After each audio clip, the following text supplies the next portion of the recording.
दोस्तों नमस्कार, मैं हूं डॉक्टर विकास शर्मा और आज चर्चा करेंगे नाक बंद होने की समस्या के ऊपर। ये जानेंगे कि कैसे होम्योपैथी आपकी जो नाक बंद होने की जो समस्या है उसे जड़ से ठीक कर सकती है। दोस्तों, 3 बड़े कारणों के ऊपर डिस्कशन करेंगे। सबसे बड़ा कारण होता है अगर आपको क्रॉनिक एलर्जीज रहती हैं, यानी कि अगर आपको क्रॉनिक नज़ला चल रहा है, छींकें आती हैं, गाढ़ा रेशा बनता है जिसके कारण आपका नाक बंद रहता है, तो वहाँ पर कौन सी होम्योपैथिक मेडिसिन हैं जो आपको जड़ से ठीक कर सकती हैं। दोस्तों, दूसरा पॉइंट होता है कि अगर आपको नेज़ल पॉलिप्स डेवलप हो गए हैं, अगर क्रॉनिक एलर्जीज रहती हैं कई बार उसके कारण या किसी और कारण से आपको नाक के अंदर पॉलिप डेवलप हो जाते हैं, ग्रोथ्स डेवलप हो जाती हैं जो आपकी जो सांस के जो पैसेजेस हैं, एयर पैसेजेस हैं, उनको ब्लॉक करती हैं। दोस्तों, उनमें कौन सी होम्योपैथिक मेडिसिन हैं जो आपके नेज़ल पॉलिप्स को डिसॉल्व कर सकती हैं, इनके ऊपर डिस्कशंस करेंगे। और तीसरा जो कि सबसे महत्वपूर्ण इशू है वो है deviated nasal septum. Deviated nasal septum बोलते हैं जब आपकी जो नाक की जो ये सेंटर वाली हड्डी है ये जब टेढ़ी हो जाती है और आपके जो नाक का पैसेज है उसको बंद कर देती है। तो दोस्तों, वहाँ पर जब नेज़ल ब्लॉकेज डेवलप हो जाती है, आपको सांस लेने में दिक्कत आती है, तो कौन सी मेडिसिन हैं होम्योपैथी में जो हेल्प करती हैं, कहाँ पर आपको सर्जरी करानी चाहिए और कहाँ पर होम्योपैथी हेल्प करती है। दोस्तों, इन सब विषयों के ऊपर आज हम डिटेल्ड डिस्कशंस करेंगे। तो जब हम एलर्जीज की बात करते हैं तो हम एलर्जीज को 2 पार्ट्स में डिवाइड कर सकते हैं। एक है एलर्जिक राइनाइटिस। एलर्जिक राइनाइटिस बोलते हैं जहां आपको खूब सारा पतला पानी आता है और छींकें आती हैं। जब आपकी नेज़ल ब्लॉकेज यानी कि आपका नाक बंद होने की समस्या एलर्जिक राइनाइटिस से रिलेटेड हो, जहां आपको पतला पानी आ रहा है, तो वहां पर कौन सी मेडिसिन्स लेनी है। दूसरा पार्ट है एलर्जीज का जहां आपको बहुत थिक और गाढ़ा रेशा आ रहा है और बहुत साल हो गए हैं इस प्रॉब्लम से आपको जूझते हुए, तो दोस्तों वहाँ पर कौन सी मेडिसिन्स लेनी है। दोस्तों, एलर्जिक राइनाइटिस के लिए डिफरेंट मेडिसिन्स होती हैं, यानी कि अगर आपको पतला पानी आ रहा है और छींकें आ रही हैं तो सबसे इंपॉर्टेंट मेडिसिन है नाट्रेम्यूर। दोस्तों, मेरा एक वीडियो है इसी चैनल पे है एलर्जिक राइनाइटिस के ऊपर, काफ़ी डिटेल्ड वीडियो है ऑन एलर्जिक राइनाइटिस, किस तरह से आप अपनी एलर्जी को ठीक कर सकते हैं, एलर्जिक राइनाइटिस को होम्योपैथी से बहुत इफेक्टिवली ट्रीट कर सकते हैं। तो दोस्तों वो ज़रूर देखिएगा। दोस्तों, नाट्रेम्यूर बहुत अच्छी मेडिसिन है, आर्सेनिक एल्बम बहुत अच्छी मेडिसिन है, सैबाडेला बहुत अच्छी मेडिसिन है।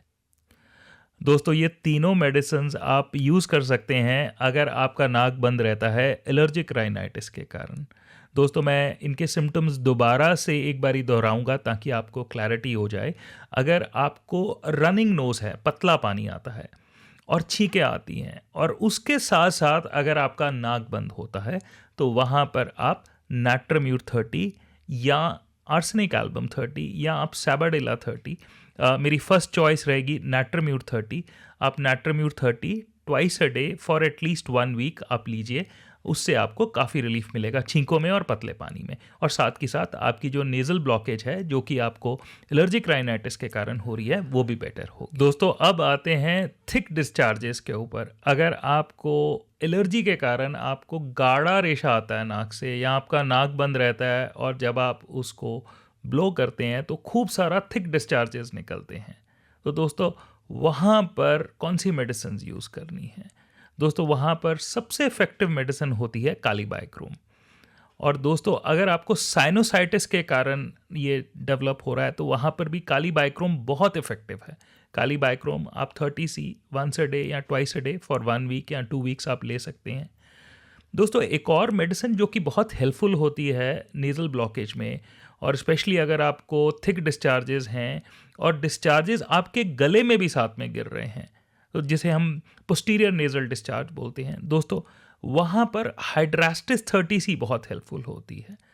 तो दोस्तों याद रखिएगा, ये 2 मेन मेडिसिन्स हैं, कालीबाइक्रोम और हाइड्रास्टिस, जहाँ पर आपको थिक डिस्चार्जेस हैं, थिक येलोइश ग्रीनिश डिस्चार्जेस हैं जो कि आपके नाक को बंद रखते हैं। स्पेशली अगर आपको रात को नाक बंद रहता है तो कालीबाइक्रोम बहुत हेल्पफुल होती है।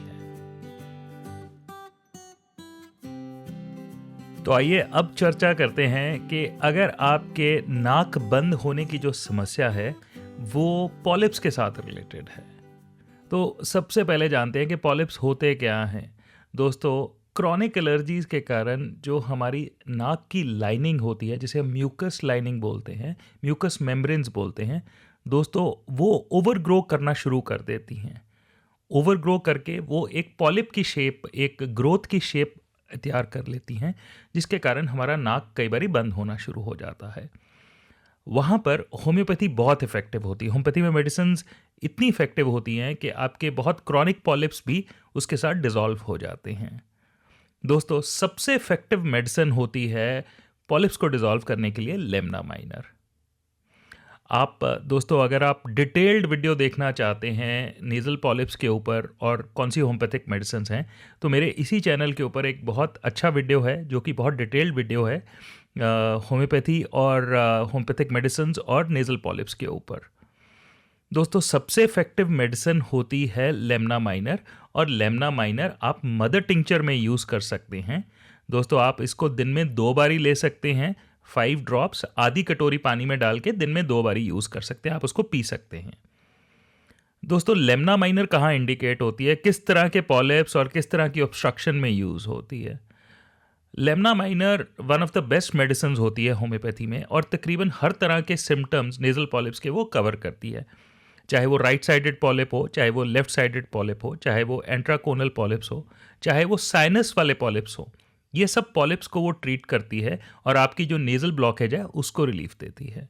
दोस्तों, अगर आपको नेज़ल ब्लॉकेज के साथ खूब सारा रेशा आ रहा है, थिक डिस्चार्जेस आ रहे हैं, वहाँ पर भी लेमना माइनर बहुत इफ़ेक्टिव होती है।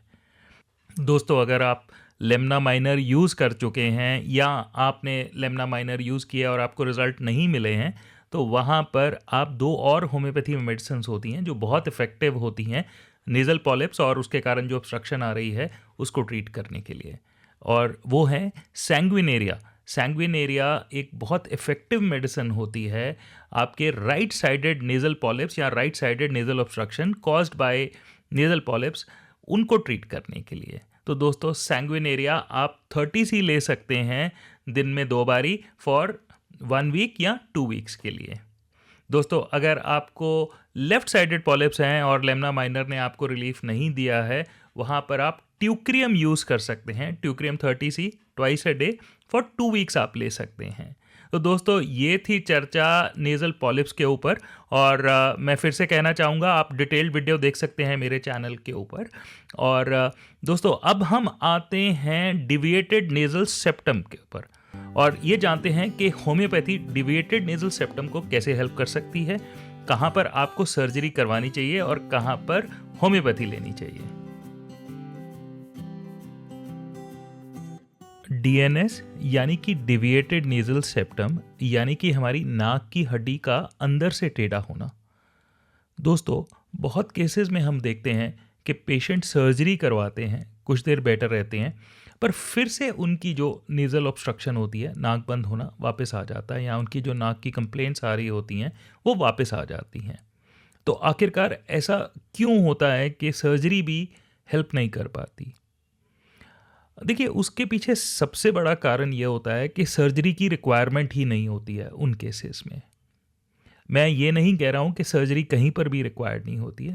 जहाँ पर डीएनएस यानी कि नाक की हड्डी बहुत ज़्यादा टेढ़ी है, सिवियर फॉर्म में डिविएटेड है, वहाँ पर सर्जरी ज़रूरी रिक्वायर्ड होती है। पर बहुत सारे केसेस में हम देखते हैं कि सर्जरी करवा लेते हैं पेशेंट, पर उसके बावजूद उनको रिलीफ नहीं मिलता है, और उसका कारण यही होता है कि सर्जरी रिक्वायर्ड ही नहीं होती है। पर फिर नाक क्यों बंद हो रहा होता है? एक्सरे में तो हड्डी टेढ़ी आ रही है और नाक बंद हो रहा है, पर सर्जरी भी हेल्प नहीं कर रही है जब आपने हड्डी को सीधा कर दिया। तो उसके पीछे कारण ये होता है कि नाक की हड्डी टेढ़ी ज़रूर आती है एक्सरे में, पर इतनी टेढ़ी नहीं होती है कि वो नाक को बंद कर रही होती है। तो नाक को जो बंद कर रहा होता है वो एक एडिशनल फैक्टर होता है, वो होता है एलर्जी और इन्फेक्शन। तो 2 कंट्रीब्यूटिंग फैक्टर हैं। पहले तो है कि हल्की सी नाक की हड्डी टेढ़ी है, सेकंड है उसके ऊपर इन्फेक्शन या एलर्जी हो रही है, जिसके कारण आपका जो नाक का पैसेज है वो कंप्लीटली ब्लॉक हो रहा है। तो ये 2 डिफरेंट कंडीशंस हैं। पहले तो है कि अगर आपका डीएनएस काफ़ी सिवियर है और हड्डी टेढ़ी इतनी ज़्यादा है कि वो आपकी जो नाक के एयर पैसेजेस हैं उनको बंद कर रहा है, वहाँ तो सर्जरी बहुत हेल्पफुल है। जहाँ पर नाक की हड्डी थोड़ी सी टेढ़ी है पर उसके ऊपर इन्फेक्शंस हैं और एलर्जी हैं, वो आपको, या पॉलिप्स हैं, वो आपका नाक बंद कर रहे हैं, तो वहाँ पर डिविएटेड नेजल सेप्टम की सर्जरी करवाने का कोई ज़्यादा फायदा नहीं होता है। तो दोस्तों वहाँ पर होम्योपैथिक मेडिसिन बहुत हेल्पफुल होती हैं। एक मेडिसिन जो मैंने देखा है जहाँ पर इस तरह की डिविएटेड नेजल सेप्टम होता है और ऊपर एलर्जी होती है या इन्फेक्शंस होते हैं, बहुत हेल्पफुल होती है, वो होती है अमोनियम कार्ब। पर दोस्तों बहुत सारे केसेस में डीएनएस में जहाँ पर एलर्जी और इन्फेक्शंस हैं या पॉलिप्स हैं, वहाँ पर यही होम्योपैथिक मेडिसिन जो मैंने आपको पहले बताई थी, ट्यूक्रियम, लेमना माइनर, कालीबाइक्रोम, हाइड्रास्टिस, यही बहुत इफेक्टिव होती हैं depending upon the symptom and the causation of the blockage. तो दोस्तों ये चीज़ मैं क्लियर कर रहा हूँ कि जहाँ पर सिवियर है डिविएटेड नेजल सेप्टम, यानी कि आपकी नाक की हड्डी बहुत ज़्यादा टेढ़ी है, वहाँ पर सर्जरी रिक्वायर्ड है। पर जहाँ पर ज़्यादा सिवियर नहीं है, वहाँ पर आप होम्योपैथिक मेडिसिन से बहुत रिलीफ पा सकते हैं। तो अब नेक्स्ट क्वेश्चन ये आता है कि कैसे पता चलेगा कि सर्जरी रिक्वायर्ड है कि नहीं है। तो दोस्तों आपको अपने होम्योपैथिक डॉक्टर से मिलना पड़ेगा, उनको अपना एक्सरे दिखाना पड़ेगा, वो आपको बता पाएंगे कि आपकी डीएनएस काफ़ी सीवियर है तो आप सर्जरी करवाइए, नहीं है तो आप होम्योपैथिक मेडिसिन ले सकते हैं। इस वीडियो में बताई गई मेडिसिन भी आप यूज़ कर सकते हैं, पर मेरी सलाह रहेगी कि आप अपने होम्योपैथिक डॉक्टर से एक बारी अपनी ब्लॉकेज के बारे में डिस्कशंस कर लीजिएगा। तो दोस्तों ये थी चर्चा नेज़ल ब्लॉकेज के ऊपर। अगर आपको कोई क्वेरी हो तो आप हमारी वेबसाइट पे जा सकते हैं www.drhomeo.com और हमें वहाँ से एक क्वेरी भेज सकते हैं, या हमारी ईमेल आईडी पे डायरेक्टली लिख सकते हैं vikas@drhomeo.com पे हो। दोस्तों अगले वीडियो तक के लिए नमस्कार।